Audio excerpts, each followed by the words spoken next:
Listening to God's voice. I will be the first to say that I have been very naive.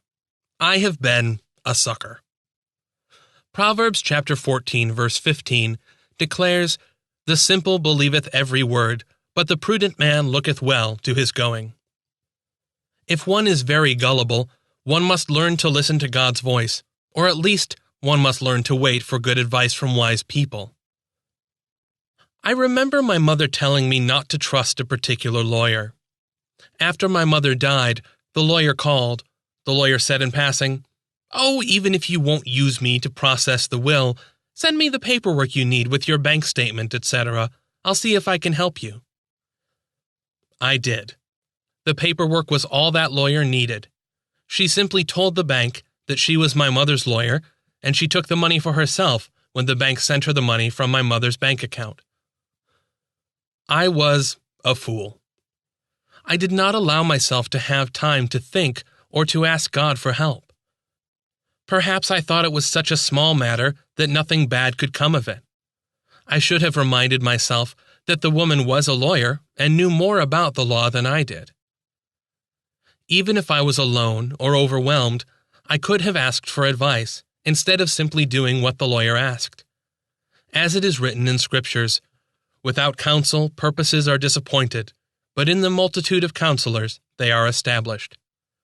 Proverbs chapter 15, verse 22. God speaks through His written word, through wise counselors, through the burden of coincidences, through dreams, and through His Spirit. Proverbs chapter 3, verses 5 through 7 declare, "Trust in the Lord with all your heart, and do not lean on your own understanding. In all your ways acknowledge Him, and He will make your paths straight. Do not be wise in your own eyes. Fear the Lord, and turn away from evil." So much of my foolishness was caused by trusting myself and not waiting for God's advice. The book of Job declares, "For God speaketh once, yea, twice, yet man perceiveth it not. In a dream, in a vision of the night, when deep sleep falleth upon men, in slumberings upon the bed, then He openeth the ears of men, and sealeth their instruction, that He may withdraw man from his purpose, and hide pride from man. He keepeth back his soul from the pit, and his life from perishing by the sword." Job chapter 33, verses 15 through 18. Isaiah chapter 30, verses 20 and 21 state, "He, your teacher, will no longer hide himself, but your eyes will behold your teacher.